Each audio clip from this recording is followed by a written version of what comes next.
Good morning in the north. My.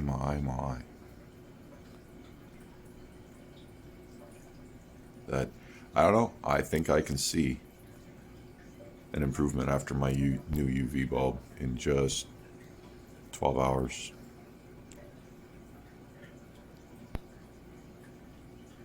Could be all in my head though, but it's looking pretty damn fine in there right now.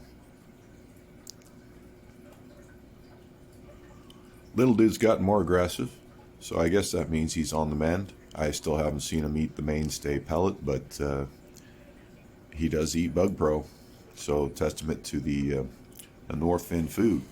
It's good stuff. Even when your discus is feeling a little down, he'll eat something from North Fin. He eats crowflake a little bit too, but I'd like to see some more variety. But as long as he's getting stuff in his tummy, he'll be just fine. There he is right there. His behavior's on point. And I pulled the large Severum out of this tank because that Severum got bigger than him. And that puts him in the lower spot in the chain, right? So I left the smaller Severum behind because little dude still beats up on him, but he couldn't push around the bigger Severum anymore, and that might have been part of the issue. I don't know, but I have to eliminate all variables. This one had a hard time growing at first too. The white ones are harder to succeed with. I've heard that from many people. I've read it in a few forums. They're a little more delicate when they're babies, and they're really hard to grow out. He stayed small for a long time too, and then he just went into rocket ship mode eventually, and he'll be fine. He's a strong fish. He's pretty much getting close to adulthood. He's still very young, but I think he's 9-10 month old fish right now. So he got a good half a year growth left. He should exceed Big Red by far. His eye to body size ratio is incredible. He might not even be 9 months old. I'd have to go back and check. I'm losing track. I've got so many. But he's one of my younger fish. He's not the youngest, but he's younger. He is actually older than this one, and that one's growing like just incredibly. Look at him. I think it's a him. It acts like a him, and the males fight with him, so it should be a boy.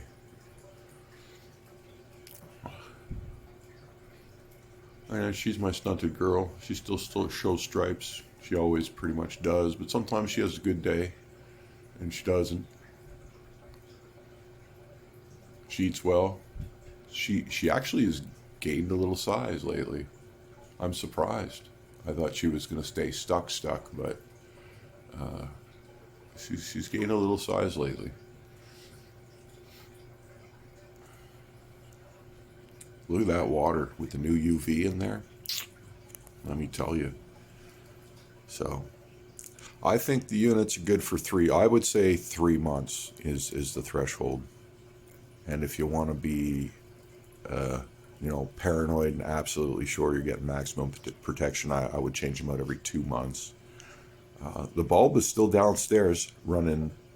The 4-month bulb I put in the Oscar tank because the Oscars really don't need this level of cleanliness, but why not, right? But at the same time, I want to see that bulb still working. So let's go have a look at the Oscars and see how they look. They're sitting in 4-day-old water, I think, right now. So here's the Oscar tank. It is a 120-gallon rimless, beautiful rimless tank. And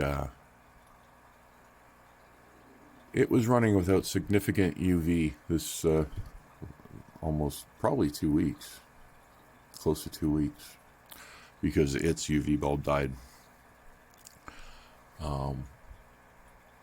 Which prompted me to order a new one, and then I started to notice, hey, the one in the Discus tank doesn't look all that great either. So I put the new one in the discus tank, and I put the one from the discus tank that's still functioning down here for now. I'm going to buy a few more of these, and then I'll refresh this one too. But I don't know. That water looking pretty fine.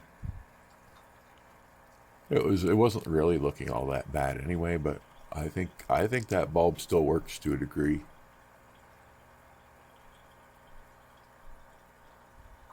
So I'll let it run down here, because these fish are not.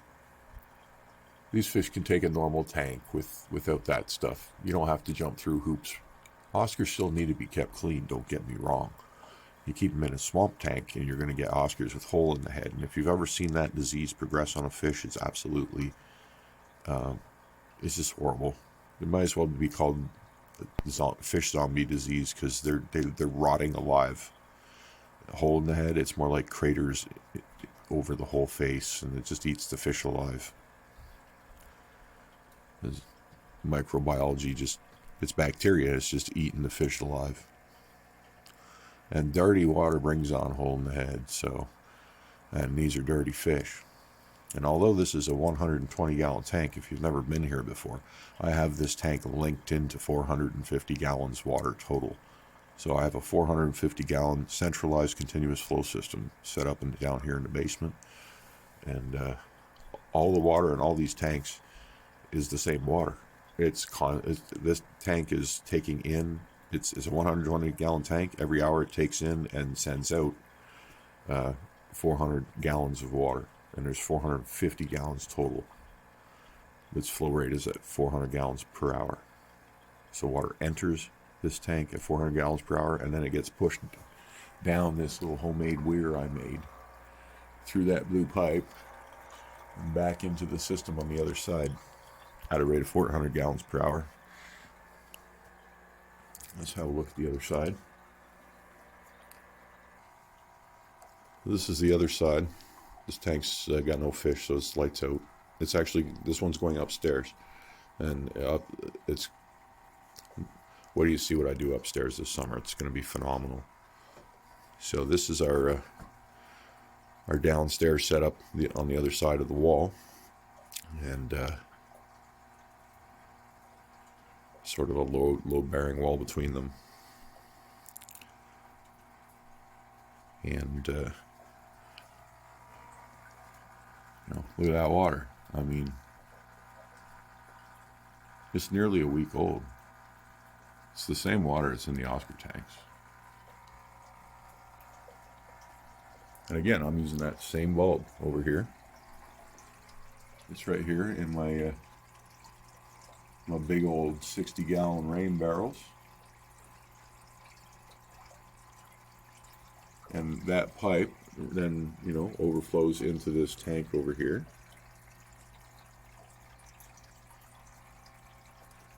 So I just stuff the old UV bulb in the pipe. It's a safe spot. No one gets to see it. I can see if it's on by just, looking for the reflection on the pot scrubbies. And everybody does their job. And we get solid, pure, clean water.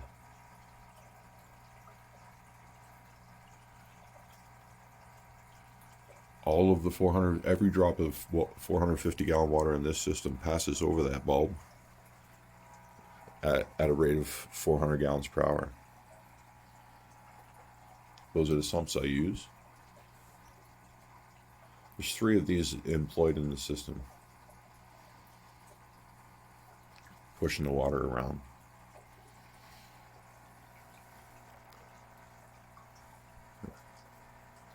All the heaters work together.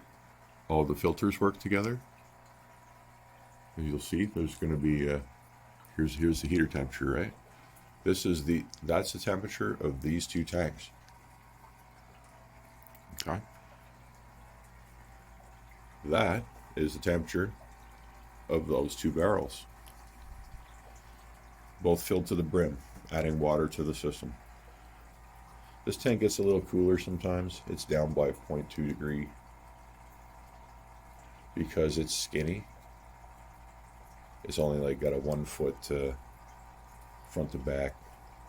So that tank will cool down faster than the rest, but It's only off by like a few points of a degree. And the water's circulating in there. And so these tanks are helping warm up this tank because the water is always being exchanged between all of these tanks and barrels, including the Oscar tank on the other side of the wall. And I put this all together with whatever scraps I just had laying around. This is all DIY stuff. DIY like no one's ever done it before, because I had to use what was available and still make it work, which means I couldn't follow everyone else's ideas because I didn't have the same materials. My overflow is a complete new design.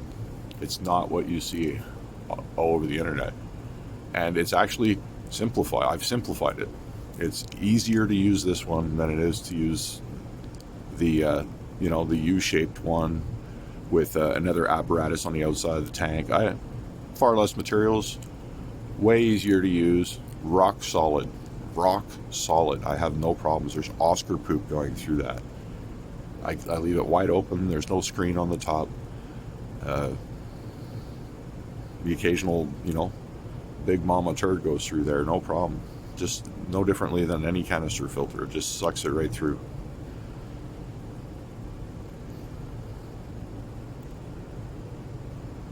And because it increases my water volume like that, it just keeps my fish stupid healthy. And it's very easy to clean the system down here because I draw all the water out through the barrels when I'm doing a water change. And I refill both of those barrels, and the lower tank gets drained too. And I can drain more tanks if I want to. Then as I'm filling, I do all the filling through the barrels. And once the barrels fill up, you just start turning tanks on, and then the tanks fill back up. And then they're in the system. And as you go, and then equalizing the water temperature and all that stuff.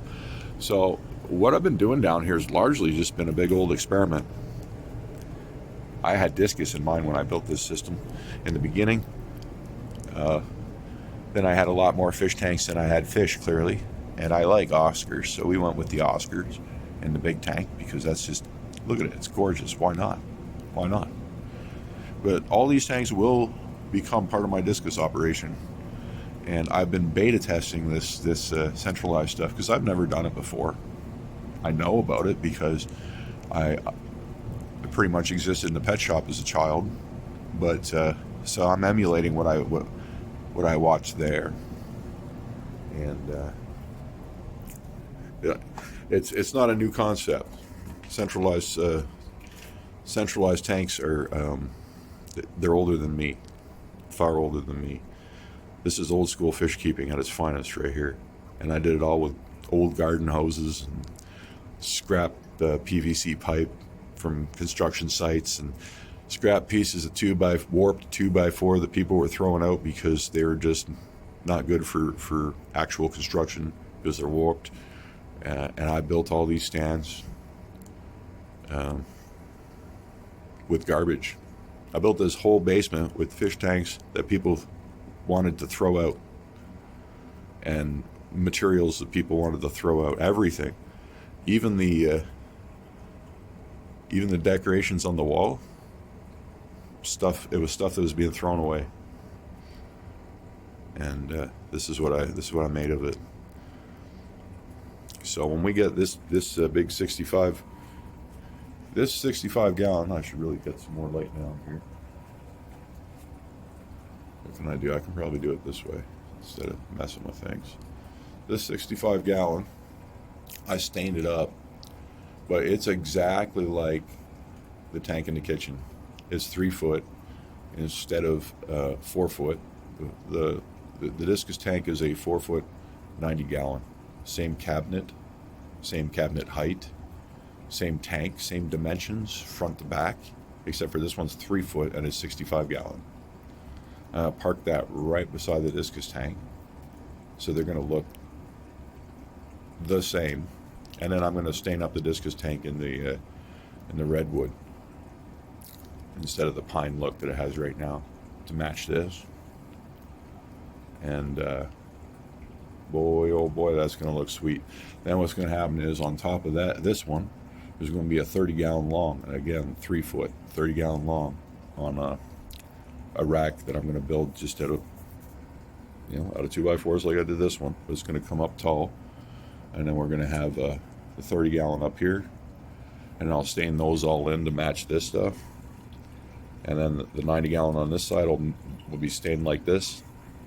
It's gonna look freaking pro, my friends. It's gonna look pro. And then I'll put my heaters down the 2x4 strip that's part of the stand. My heater controllers will go there, and down between both tanks.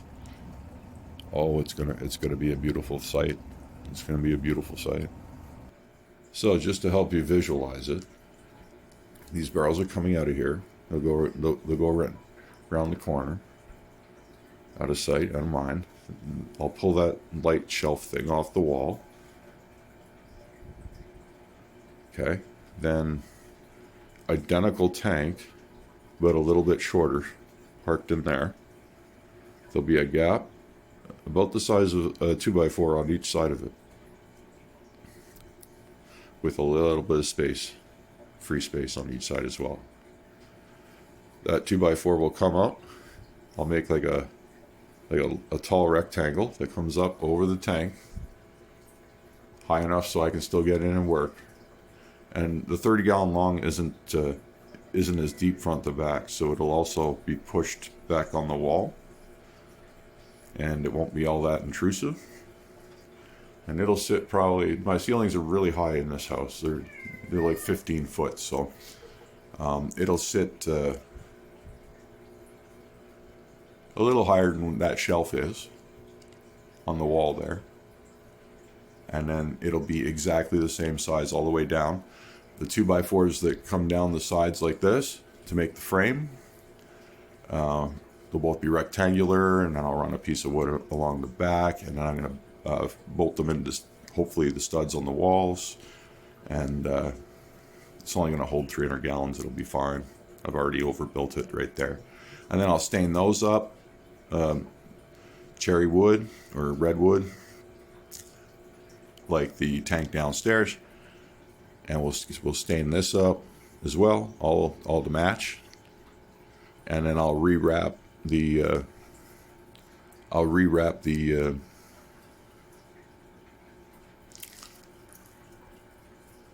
lid as well with a fake cherry wood vinyl.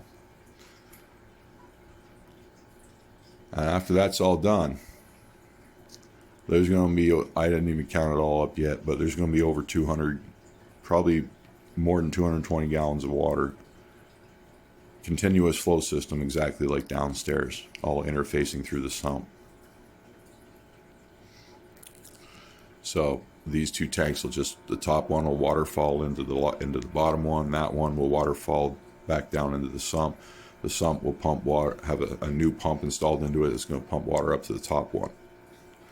And again, it'll be 300-400 gallons an hour. I might run it at 3 on this system because this one runs 300 gallons per hour on it. So, and I might run it 4. We'll see. But and then I'm not even going to put filters in these, okay? Because this tank is so incredibly over filtered. It'll actually handle all of that. It could handle. I've got enough filters in there to handle more than twice the water that's in there. Now, here's the thing: these tanks will stay as breeding stations. One very large 65-gallon breeding station for finicky fish. Some of them don't like the smaller units, and that's why I got the 30-gallon long up there, so they feel like they got more space because they feel claustrophobic in a 20-gallon, and that turns some of the females off. They don't want to lay their eggs when you get them there. So if I put them in the same water that they're breathing at home, they can smell all their friends still in the water. I'm probably gonna not let them see their friends.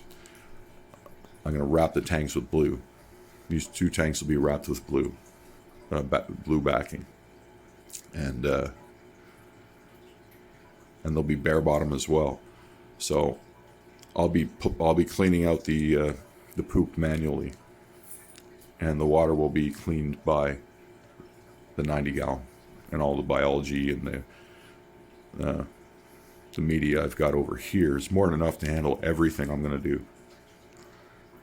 That way, there's no filtration killing my babies. The only thing that's happening is fresh water entering and exiting constantly. The downfall is there's no redundancy if I lose that sump. These two tanks will suffer. I'll have to develop some manner of redundancy for that. Probably just air stones, and keep an eye on things constantly. And I do that anyway. I've got cameras all over this kitchen. If I left, I can watch these fish from like different angles. Something in my house moves, I get a text. So I had security up the wazoo over here.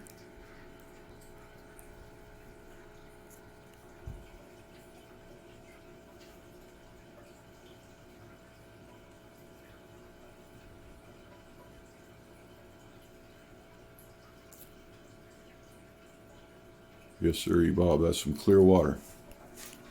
That is some clear water. And those fish couldn't be happier.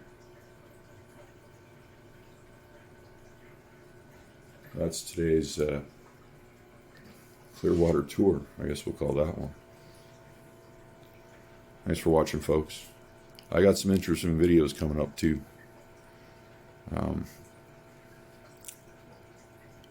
We're going to show, how everybody's showing off their planted tanks? Very soon, I'm going to make a video, and I'm going to show you what a clear water planted tank looks like. And then we're going to show you a bunch of planted tanks. Then we're going to show you these clear water planted tanks. Tanks that are run like this, full of plants.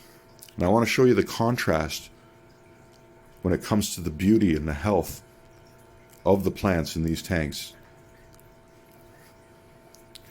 And then we'll talk about why they look like that. We'll catch you on the next one.